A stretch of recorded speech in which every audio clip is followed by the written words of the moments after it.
வணக்கம், நான் உங்கள் மோகனா.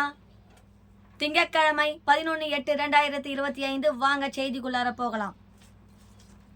மக்கள் செல்வாக்கு பெற்ற எம்ஜிஆர் ஐயா அவர்கள் ஜெயலலிதா அம்மா அவர்கள் விமர்சிப்பதா?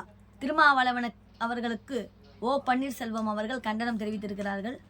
சென்னை ஆகஸ்ட் 11 முன்னாள் முதலமைச்சர் ஓ பன்னீர்செல்வம் ஐயா அவர்கள் வெளியிட்டுள்ள அறிக்கையில் கூறப்பட்டுள்ளதாவது: உன் முகத்தை காட்டினால் 30 லட்சம் வாக்குகள் நிச்சயம். எனது பேரறிஞர் அண்ணா அவர்கள் பாராட்டும் அளவுக்கு எம்ஜிஆர் ஐயா அவர்கள் செல்வாக்கை பெற்ற தலைவராக விளங்கினார். அவரின் மக்கள் செல்வாக்கு தான் திமுகவை ஆட்சி கூட்டிலில் அமர வைத்தது. ஜாதி மதங்களுக்கு அப்பாற்பட்டவர் எம்ஜிஆர் ஐயா அவர்கள். அவர் தோற்றுவித்த அதிமுக என்ற மாபெரும் இயக்கமும் அனைவருக்குமான மாபெரும் மக்கள் இயக்கம். இந்த கொள்கை தான் மொத்தமுள்ள 58 ஆண்டுகால திராவிட ஆட்சியில் 30 ஆண்டு காலம் அதிமுக ஆட்சி அமைய வழிவகுத்தது.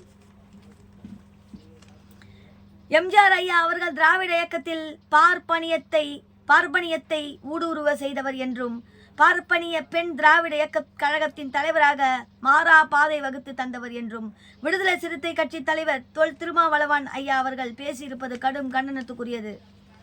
மக்கள் செல்வாக்கு பெற்ற ஜாதி மதங்களை கலந்த மறைந்த தலைவர்களை விமர்சிப்பது என்பது நாகரிகமற்ற செயல். எனவே எம்ஜிஆர் ஐயா அவர்கள் மற்றும் மறைந்த முதலமைச்சர் அம்மா அவர்கள் ஜெயலலிதா அம்மா அவர்கள் ஆகியோர் குறித்து விமர்சனத்தை தொல் திருமாவளவன் அவர்கள் உடனடியாக திரும்ப பெற வேண்டும் என்று கேட்டுக்கொள்கிறேன். இவ்வாறு அதில் கூறப்பட்டுள்ளது.